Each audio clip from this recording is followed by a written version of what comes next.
हम पुनीता चौधरी एगो कोबर के गीत गाबै छी। नीक लागत तऽ लाइक करब, कमेंट करब, शेयर करब। जय मिथिला, जय मैथिली। घर पछुआरबामे नबिये का पोखरी ताही में घुंघरू से मारहे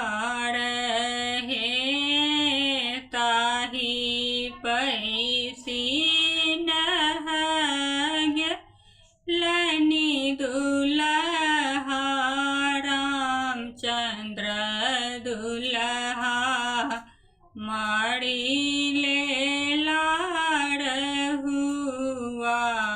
बोआरी। हे कहाँ गेलौं किए भेलौं सुहबे, हे कनिया सुहबे धैली यारहुआ बोआरी। हे मारलौं तऽ मरलौं पिया बड़ नीक कएला, हमरा पुते नहीं हैत बनल।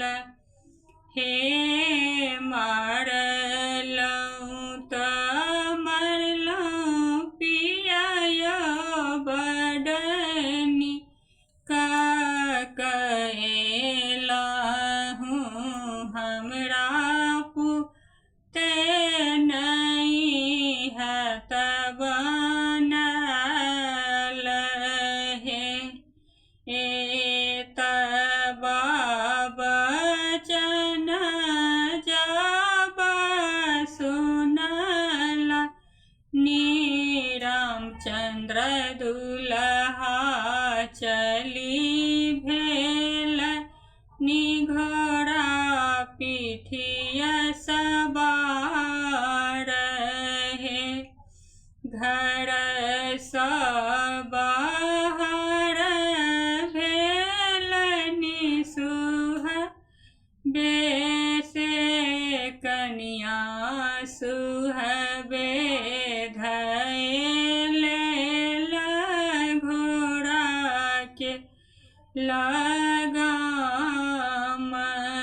हे घर सँ बाहर भेल सुहबे, हे कनिया सुहबे धैल घोड़ा के लगाम।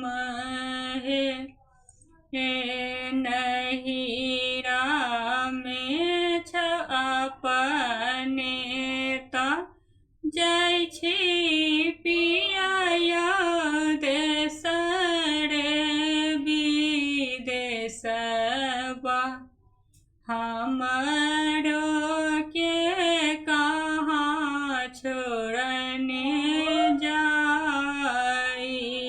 है अपने तऽ जाइ छी पिया देश रे विदेशबा, हमरो के कहाँ छोड़ने जाई। है नहिरा में छगे धानी में भैया, ससुरा में लक्ष्मण दियो रहे, किए काज देतै प्रभु मैं बाप भैया। किए काज देतै लक्ष्मण दियो रहे। यहाँ जे रहबै पिया छूट की सिंदूरा